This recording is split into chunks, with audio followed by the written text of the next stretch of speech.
Today, what I wanted to do was I wanted to go over some wizard clips and kind of go over some tips on how to get better as wizard, basically. I pulled some of my clips, and wizard from the Darker Darker Discord actually gave me some of his clips. Shout out to Chaos Theory. What a goat. We're gonna be talking about the good, the bad, and just learn together at how we can get better at solo wizard. Because solo wizard is very difficult, and we're all masochists for playing it. I don't know why we do it to ourselves. So before we get into it, if you guys like this content, let me know in the comments.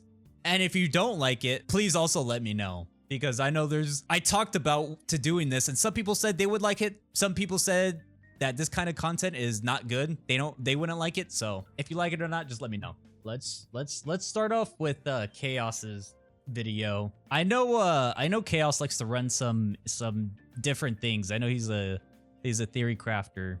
So I actually don't know what he's running. 10 spell, arcane feedback. Let's freaking go. That's what I'm talking about. We're not going to talk about the build because, you know, people should play whatever build they want, honestly. Like we're not going to metagame the build, bro. You should play whatever you want. We don't know what class it is. So the best thing to do is just let the other person open the door, cuz honestly, like we don't maybe he knew beforehand before the clip started, but for me, I always let the other person open the door so I know who I'm playing against, cuz rage right out the door, dead. Sprint right out the door, dead. Cutthroat right out the door, dead. So and he did let the barbarian open up the door first, so that was good. So, okay, so we know it's barbarian. Now we finally know that there's barbarians. So for barbarians, what we need to know is what skill they have, because what skill they have is very important on how we play against it. So this was before Savage Roar got buffed to the movement speed slow. So it's either Achilles Strike or Reckless Attack. Those are the two options. Now, when you're in this situation, you have to bait out one of those, and because if you get hit by either one of those, you're immediately dead. Like Achilles is just basically a 2-second root, and then Reckless Attack is just a one-shot skill. So, and barbarians always build movement speed, so we're not gonna be able to kite him if we're in this distance, right?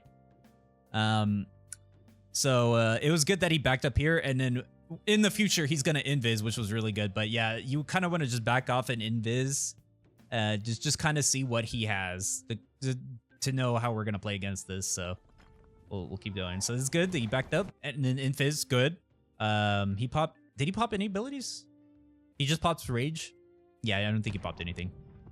Okay, so this was really good going to the door. Barbarian is really weak against doors, just because the two-hander sometimes gets hit on the doors. And if he was to pop like Achilles Strike or Reckless, if he hits the wall, that removes the buff.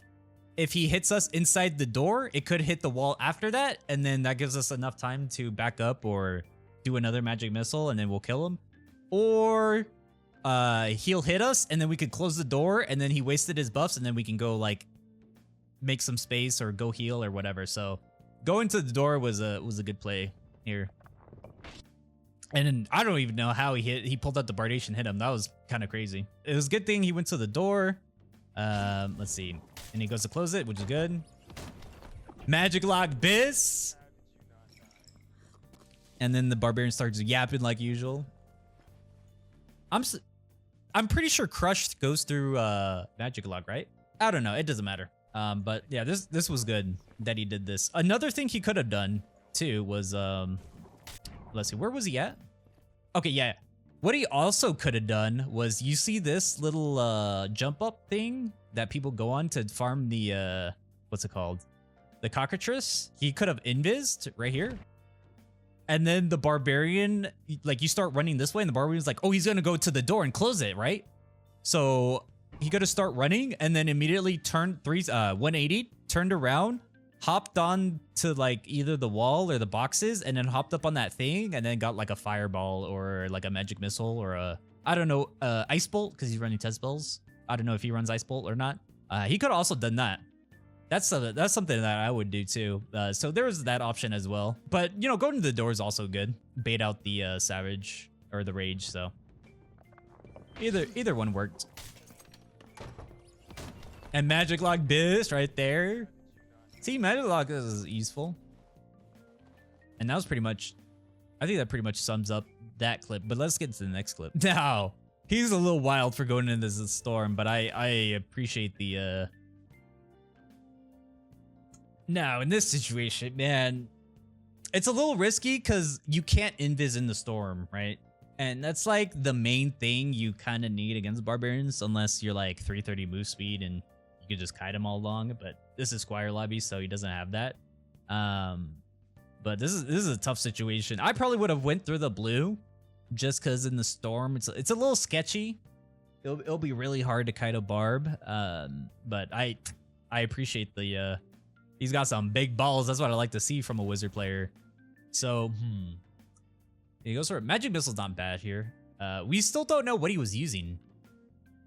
He never popped his skill. But yeah, let's see what he does. Magic missile. Magic missile is a great spell. If you I feel like some people don't know. Like most people know, but some people don't know. If you hover over somebody with your cursor when you're magic missiling, it tracks the person. So it was good that he was tracking them because then the magic missiles are going to track. It's similar to fire arrow with sorcerer. As long as your aimer is tracking them while you're magic missiling, it will track them. So if you're magic missiling from far, you just aim on them, or you could just predict where they're going, that too. But yeah, I feel like a lot of people don't know that, or some people don't know that. So there you go.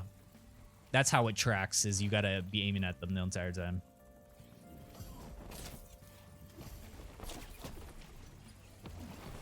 Okay, nice magic missile. This barbarian misplayed so hard. If he didn't sour spot, he probably would have one-shot him. But he had the arcade feedback miss, so I respect going for the magic missile. That was a little risky, but you know, it paid off.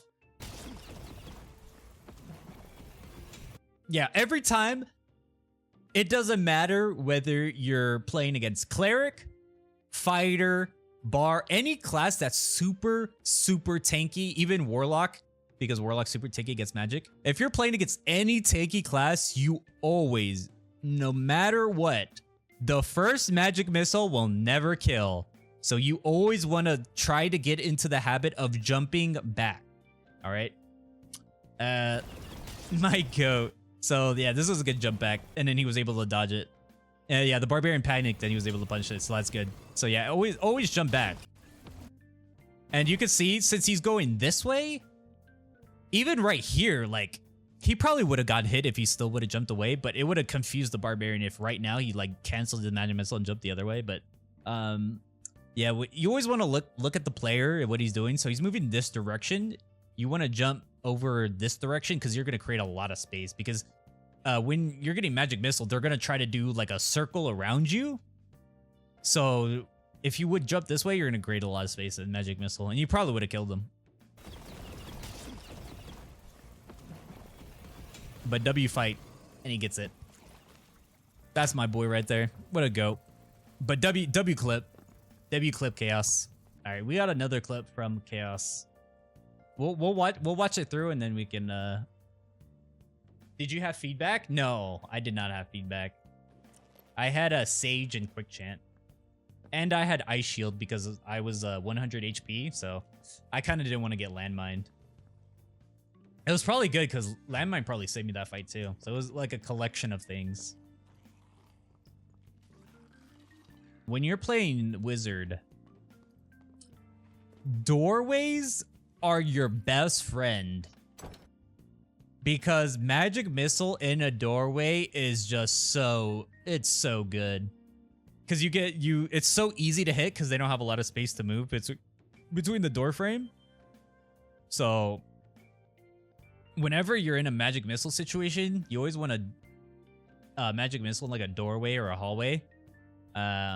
which is what he did here, which is really good.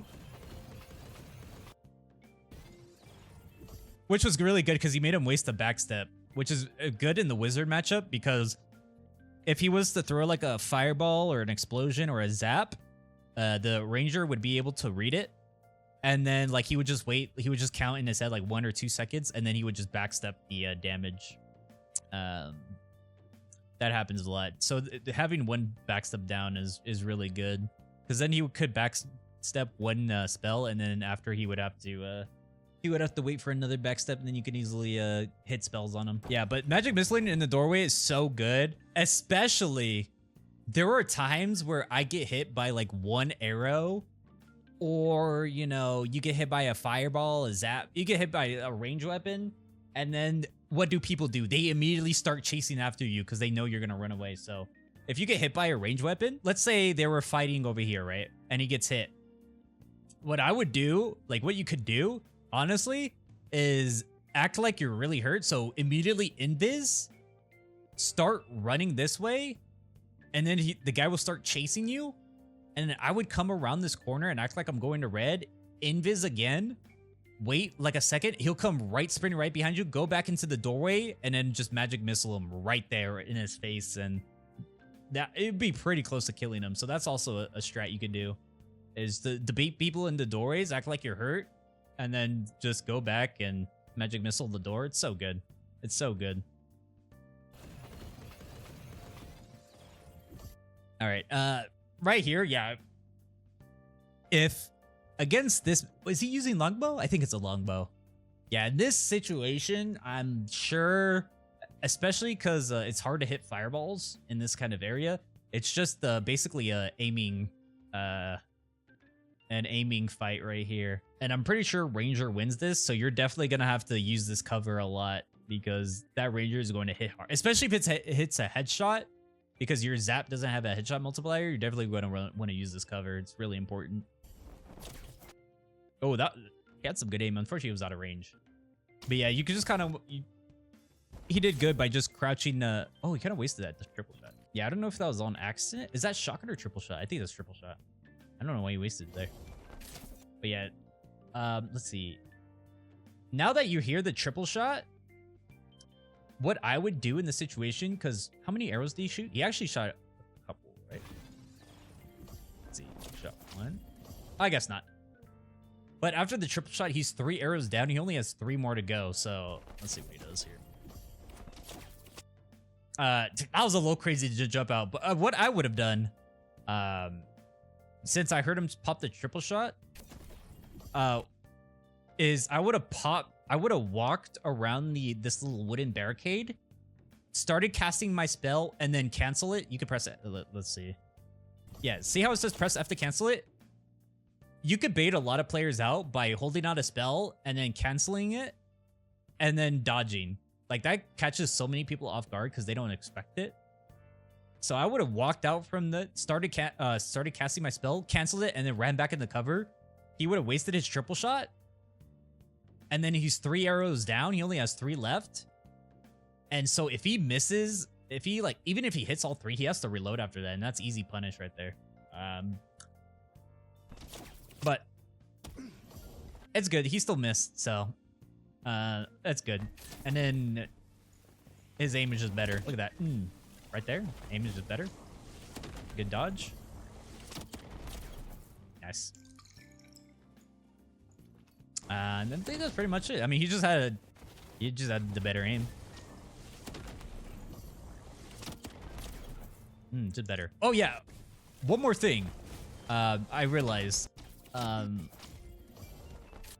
So, right here, this zap. I don't know if he likes the zap like this or not. To me, it's kind of distracting because it's so bright. You can actually change this. You can actually change where zap isn't so bright and in your face, and you could actually, it's easier to like track people, right? Because if it's all, it's like distracting and it's kind of hard to see, right? You could actually change the setting. Yeah, his aim's wild. He's moving nice. He is. He's like 700 Fame Wizard, so he knows what he's doing. Let me pull it up here because some people might not know. I'm pretty sure a lot of people know at this point, but just in case, some people don't know. you can actually go into your settings and post-processing. If you turn this to low, your zaps won't have any flash to it. It will just be like a little white line. It makes the huge difference. You could actually see what you're doing. But if you prefer, you know, if you like the loud, flashy lights, the cool wizard spells, then of course you could turn this to higher epic if you want. It's totally preference, but you know, low is like the try-hard sweat mode because you could see what you're doing because those bright zap lights won't be bothering you. So that's a huge thing. So yeah, other than that, yeah, he played that well. Yeah, he just built different. W. All right. So that was all of his clips. This clip, I actually have 2 fights from Ryan. I fought against Ryan two times, so I think they were pretty good fights here. Cause he almost smoked me in this one, I'm pretty sure. So yeah, he's playing fighter, so against fighter. Against fighter, you gotta, I mean, wizard counters fighter, but you still have to be careful because I mean, they could just smoke you in range. They could just sprint around a corner and kill you. You still got to be careful in the matchup. So, yeah, I think that we didn't fight here, but I tried to go after Ryan, and then right here, there's no point to go after him. This is just a lost cause. There's spiders chasing him. The AI is so bad right now that if I were to chase him, the spiders would probably get aggro to me. If I get hit, I'm just dead. And I don't know. He already wasted sprint, so he won't sprint around a corner, but he could go in that. There's like a little pocket. Let's see. There's a little pocket right here that he could sit around. Now the spiders are there, so it could screw him over, but it's just this area is too risky for wizard. You want open space, and this is a terrible place to be, so it's better just to leave this. It'd be so bad. So I chose to just go around, and then I go against them again. And then we fight again. So he wastes a crossbow shot. So this is a perfect time to get positioned right behind this pillar, so I can dodge his next crossbow shot. I probably missed the zap, right? I was close. Yeah, see, I didn't cancel the spell, but I tried to dodge it. I tried to get behind the cover. Unfortunately, it was just too early. I dodged too early. But I almost dodged it. It was a nice shot by Ryan. He kind of cooked me there. But I'm pretty sure at this point he has all of his abilities up. We know he has sprint. We don't know what his other ability is, but his other ability is adrenaline rush. So it's another movement speed ability. So he goes behind the cover, and we're kind of down bad because he's behind a pillar, so we can't. It's gonna be hard doing damage to him, and we get griefed by the mob.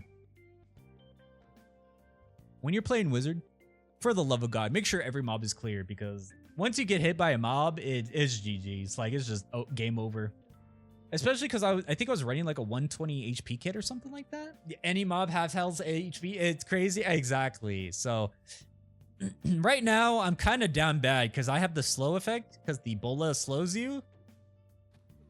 And now I'm just so down bad. So I mean, I got a lucky fireball on him. That was good. And I have to invis, and then every time you invis, just look down and crouch. You want to make your hitbox as small as possible, because 9 times out of 10 they're gonna miss you. There's not a lot of people swing at wizard. They never swing low on a wizard after they invis. So yeah, you always want to crouch and look down to make your hitbox as small as possible. And fortunately, Ryan missed, so we were able to get away. So I'm kind of down bad here. Man, that was actually super close. Yeah, I should have just walked away here. I should have walked farther. I was kind of crazy. I didn't think he would be that close to me. But it is Ryan, so he's a good player, so it would make sense. Another thing. I mean, I think we knew this was Ryan because we played him beforehand. So we knew we were playing against Ryan. But you gotta, because we fought him beforehand. when you fight somebody for a very long time, you got to start picking up on whether they're a good player or not. Because, like, we know it's Ryan, so he's smart enough to know to follow the footsteps and not the after image. Like, a lot of people just kind of just blindly follow the after image and they don't follow the footsteps. The footsteps are the most important part in how to counter invis. If you just really listen in onto where a wizard's walking, you'll be right on top of the wizard the entire time. So, yeah, we should have, let's see. We were crouched down for a long time, so I thought I created enough space, but I didn't. Right here, I cancel it. Yeah, that was kind of a lucky dodge. There's not really much to say. I got lucky. It was a nice dodge, though. And then, yeah, we're kind of down bad. I kind of messed up my casting speed, my cast, because my cast speed was slow. And that's pretty much it. So yeah, big thing is when you're invising, you don't want to accidentally get hit when you're invis, so always just make your hitbox smaller. Just crouch, look down. You gotta think. You gotta make your movement so unpredictable. You can't make it predictable. Yeah, there was not much to say about that clip. That was pretty. I gotta remember what this. So this is Ryan part 2, where we go against Ryan in this next game. Resident Sleeper. Okay, bro. Why do you hate me? Okay, this is a good clip on spacing right here. So everything's fine. He pops Sprint and Adrenaline Rush, so now that his movement speed abilities are down, now we can start trying to take advantage of that. But the problem is this spot is so garbage. Right here, when you're on stairs, whether it's the Goblin Prison Room or this room right here or this room right here that has the stair, any kind of staircase, you want to be very careful. Like I was like really defensive on this because if you just blindly start walking up, they run, jump off the edge, create so much space, and then they're just on top of you, and then you die. So you got to be really careful when you're on these ramps because they can create so much distance by just jumping at you, and then you're dead. So like right here, I know he's on the corner, so I'm just trying to. So I instantly invis because I knew, I already knew he was gonna try to. And then right here, I don't want to run back because it just creates the same problem of him having the high ground right here. And I just wouldn't go anywhere. So I need to try to get the high ground so I can actually hit my spell. So it's really important that I start taking this space. So that's why I push past him and try to get into this area so I can actually hit my spells here. And right here, I realize that he's a little close to me, but he doesn't have, he almost has his sprint on, I'm pretty sure at this point. So right here, I just try to create a little more distance. I use my intense focus and I instantly get a fireball, which is good. Right here, I think if I threw the fireball like right here to push him back, it would be good. If I try to go for a direct, I'm pretty sure it would still knock him back, but he could easily block it. So I don't know how much knockback that would be, but this is fine. I want to go for a splash here because if I try to direct hit him, it's gonna do more damage, but then it's gonna hit me, and if I'm ignited with a burn effect, I can't invis. It's gonna interrupt my invis, and then I can't juke him. So right here it's a good thing that I went for the splash. Magic protection potions, OP. They take so much damage, it's crazy. So I know he barely took any damage from there. But that was really, he jumped and it kind of made him jump in place and it created a lot of space for me, so that was really good. I was running melee wizard, so I just make sure I might ignite up just in case he gets closer. But bad aim right there. Yeah, that was, I thought he would juke left, so that prediction was wrong. Yeah, that was bad. But we're just missing spells. You know, the normal. I will not stop rage baiting you until the end of time, until you stop playing this garbage SD efficient trash game uttered And then he pops his sprint again, and we're kind of down bad, but we're pretty fast, so get a nice direct there, get a nice zap there. Right here was a little risky. I think I should have just invis for sure. I kind of screwed myself by trying to get the ignite, but I really wanted to go for the ignite kill. But what I should have done was I should have gone to this little spot right here, and I should have went for the magic missile, and then if like he got closer, I could jump over, and then he can't jump across because I would be body blocking this little path. So that's what I should have done, but I wanted to go for the melee kill, so. Right here. Yeah, Ryan's the GOAT, bro. I should have died here. But that's probably why I shouldn't have went for the melee. I should have just went with the smarter play. But right here, we have to run away. We're too low. I don't know how many spells I have. I don't know if I have many. But right here, I go reset. But we do find him again. Yeah, we go get our spells back. Okay, so right here, we know that he has sprint, and he goes right around this corner. Now, right here, you never want to push this. Since he's probably at full health, he has sprint up. If we go down here, we die because he sprints on us and then he kills us. Especially because we're in the storm and we realize we're in the storm. We can't invis, right? So once he's on top of us, we're dead. We do have ice shield, but I mean, with sprint, I don't think that's going to matter. So right here, you never want to push this ever. And that's what you kind of have to realize, that sometimes when people are around corners or they're pillars, sometimes you just leave. You have to leave the fight because you can't fight it. And that's what I realized. Now, let's say if the storm was not here, what could we do to try to counter a fighter playing a corner that would easily sprint at us? So if we ever get into this situation, the best thing we could do, because I'm pretty sure this door is closed right here. We know that this door is closed right here. We don't know, but I'm pretty sure this door is closed right here. So what we could do is right here, what I would do is first I would try to see if I could bait out sprint. I would try to see if I could get my get him to waste sprint. So I would invis, start walking up, and then back up immediately. See if that works. If that works, good. Then we can play off of that. If he does it, then what we could do next? I would put an explosion right here. Right? Wait like 0.5 seconds, maybe even a second. Go invis and then take this route. And what that do is, because the explosion is close to blowing up, he's gonna kind of be a little defensive and stay back until the explosion's gone. And then we immediately take this base. And what that does is that creates a line of sight. That creates enough space where we can use our zaps, our fireballs, our explosions. And if he sprints at us, I guess it's enough time to go down that way, go wherever.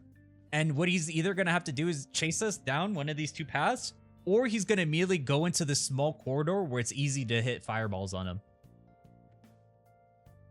So that's something you got to think about, is if the storm wasn't here, we get explosion here, invis, take space here, get easy zaps on him. If he sprints after us, go down, start kiting him more. If he goes down here, that's easy fireballs in this little hallway.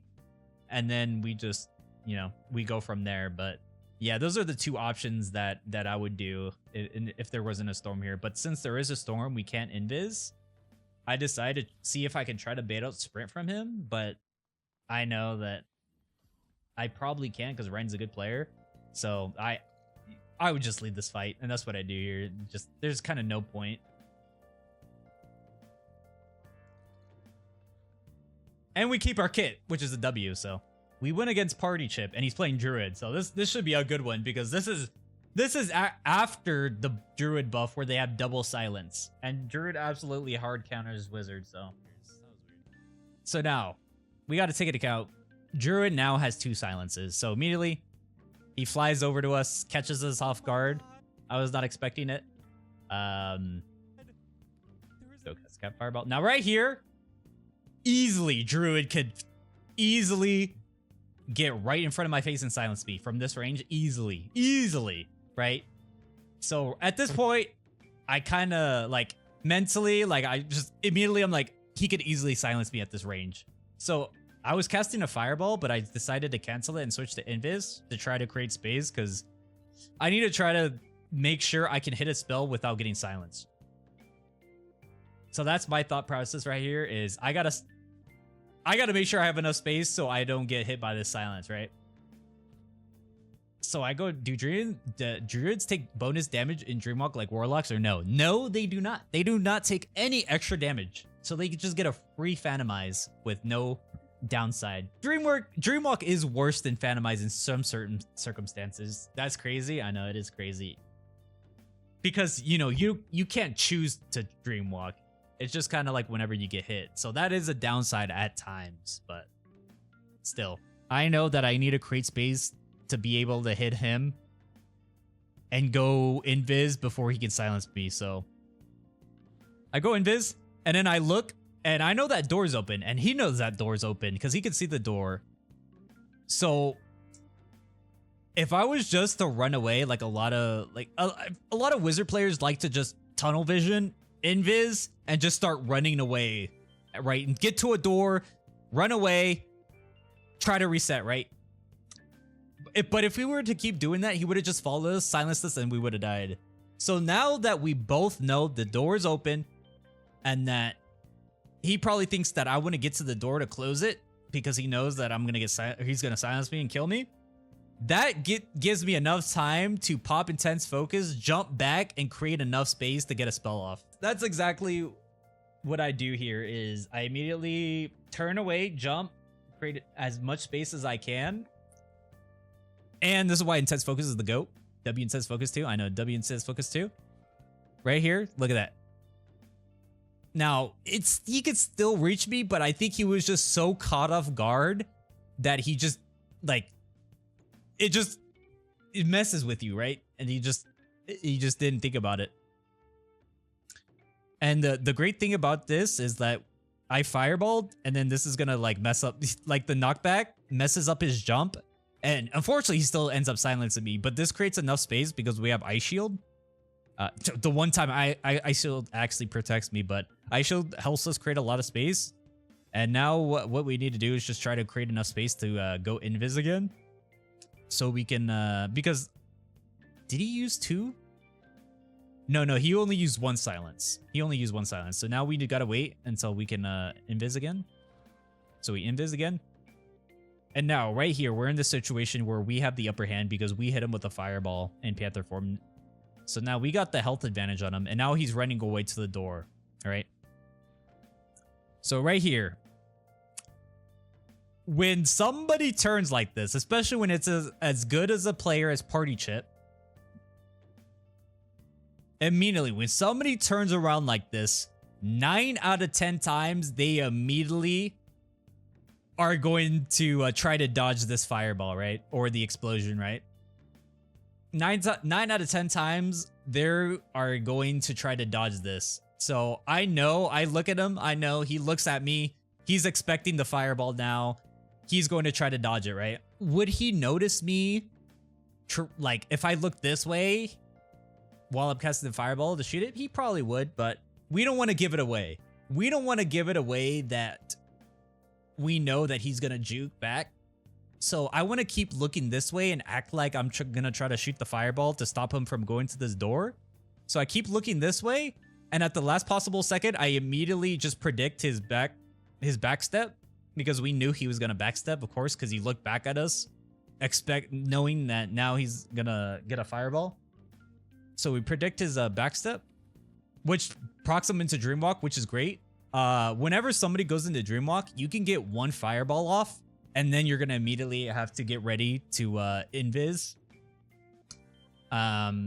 Because sometimes Druid players will end up turning back into Panther form, jumping at you, and then silencing you and dying. So when it comes to Dreamwalk, you can get 1 fireball off, and then you immediately have to start like thinking about the Panther, right? You're either gonna have to invis or jump back to create some space.